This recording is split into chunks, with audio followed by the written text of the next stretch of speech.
Maybe you've thought about starting a YouTube channel before. Maybe you're worried about where to begin. Maybe you feel like it is too late to jump in. I want to talk today about my story with YouTube over the last 13 years. This site is one of the coolest things ever. I know we're living in a time where it just seems like everything is stinky. It's all algorithm based. It's just not what it used to be. But honestly, I still think YouTube is one of the coolest inventions ever. I started making videos in high school when I was working at a local TV station over the summers. And I was editing video commercials for local businesses. It was very cool, but a little bit dorky, right? And the only way to ever get your video work seen back then was if you were to push it through local TV, or if you were to, bid for a show, like pitch something to a network and go make a TV show, and obviously you're not really getting to create what you want. So when YouTube started rolling around and people could upload anything about whatever they wanted and it could be distributed across the world for free instantaneously, like that is one of the coolest inventions ever. And I'm going to say something that I've said many times. If you have ever had the urge to create, start a YouTube channel. Start sharing your stories, your thoughts about things. If you play games, you pretty much have access to the ability to capture footage, right? All the major consoles now have capture things available to it. Most phones have some element of like video editing software. If you have a laptop, you can record through OBS. You can, go and get DaVinci Resolve, the free version, and create videos. And I do feel like if there's anything I've learned over the last 13 years of doing this, creating is so much more than worrying about how many views or success or metrics or any of those things. It's really good and healthy for you, for the person creating. It's super therapeutic. At least for me, this whole process has helped me understand myself better. It's the content that you create, the stories that you share, the connections that you make. It helps you grow.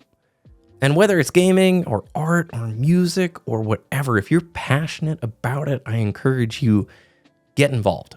Now, the landscape has changed a lot with YouTube. It's a very different focus. You can tell that by the homepage. It's an infinite scroll. It's an algorithm. You really now have to navigate a few clicks deeper to get back to the YouTube I kind of grew up with, which is that whole subscription-based world where you would find a creator you liked, you would subscribe to them, and then each day, the focus was to go to YouTube to see if they had uploaded a new video. Your home page was a feed of the chronological videos from the people you were subscribed to, whereas now, it's the typical social media thing, infinite scroll, keep you there as long as possible. It's not terrible, it's not bad, it's not like the same level as some of the other social media things, but it is different. Again, back to high school, I had no idea people were making videos with gaming footage in it, commentary. So when I was in college, at the time I was playing a little bit of Halo Reach, and I really wasn't playing any Call of Duty. Like, I had played COD 4 online quite a bit, and that was fun. And then I played a little bit of Modern Warfare 2, but it was going over to a friend's house. They had like 8 people living in this house, and one of them, super sick gamer, like really good at Smash Brothers, like tournament level player. He was playing Call of Duty Black Ops Online. And I just sat there and watched. I think he was playing Sticks and Stones. Is that the mode, the one-hit kill mode with like the tomahawks and stuff? And I thought it was really cool. And I had another buddy in that house who got the game. I went out and got Black Ops. We started playing online together. It was a way to connect. And I just would go online and start looking up on YouTube like Halo Reach tips or Call of Duty tips. And all of a sudden, this whole universe that I didn't know had existed for like 3 or 4 years was just shown to me right there. Machinima Respawn, Sark, Sea-Nanners, Hutch, every day a new video highlighting crazy, cool videos with gaming commentary from the Machinima Respawn community.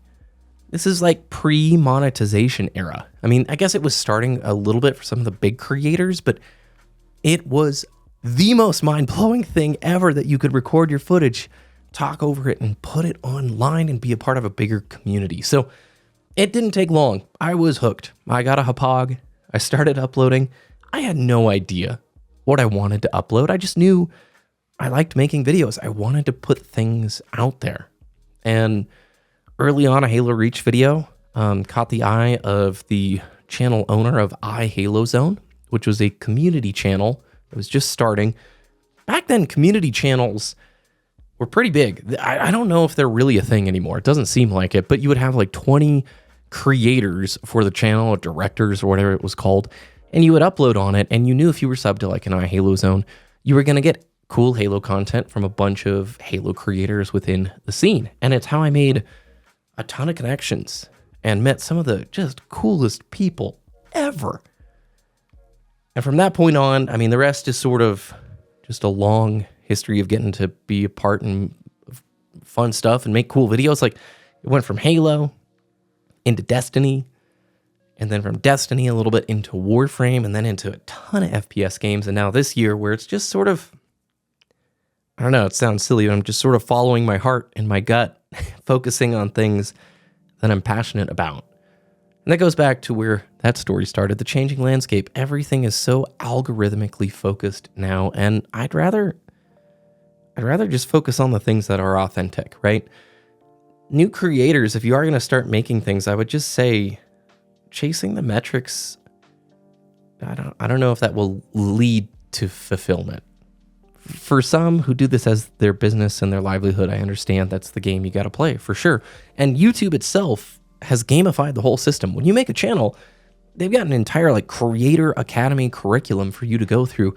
That's all about teaching you how to read your metrics, try and make video concepts that will garner the most views, because at the end of the day, that makes YouTube the most amount of money. It's not about trying to chase the metrics or trying to be something you aren't. It's about embracing who you are, what you love, and focusing on building something genuine, even if it takes longer. Chasing what you're passionate about is way more important than falling into that algorithmic track. You know, I do miss those older days of YouTube where it was more sub-economy focused. And seriously, just even talking about it right now, thinking about the fact there were community channels and things like Machinima Respawn, where entire shows were dedicated to introducing the audience to new creators and cool things and videos. Like, it's just, yeah, I don't know if that's ever going to come back, at least in the iteration that YouTube is these days. But I want to say that everybody can create. You don't need a bunch of gear. You don't need a bunch of permission. You know, you can do all of this right now by signing up for an account. And you don't need to follow some preset formula taught in the Creator Academy. Sure, it does good stuff. I'm not here to just criticize all of it. But if you feel the desire to make something, go for it. The rest you'll figure out along the way. It's easy to fall into the, well, how will I get views? What if nobody cares? But if you flip it around and focus on the fact that you care, that changes everything. If you care about something, if you have a story to share with others, that's all that matters. And if one person sees it and it resonates with them or made an impact, isn't that worth the whole thing? I don't know. Creating has been one of the coolest things ever. And I'm so happy that something like YouTube has existed, because without it, it just would be really tough to create. It's easy, right? Like we talked about, to just get caught up in everything's super negative with all the modern tech platforms. And yeah, there's a lot of junk. But if you kind of cut that out and just focus on the stuff that isn't junk, that is really cool, man, it can be transformative. So thanks for watching. Sticking through a weirder video, I know. Hopefully it resonated with somebody. Maybe you feel a little inspired to create. It is not about the view count. It's about bringing something positive to make something cool or unique that only you can. I'm still learning every day, and that's sort of the fun part. So thanks for watching. Hope you're having a good week. Enjoy the Wednesday, and we'll see you again on Friday.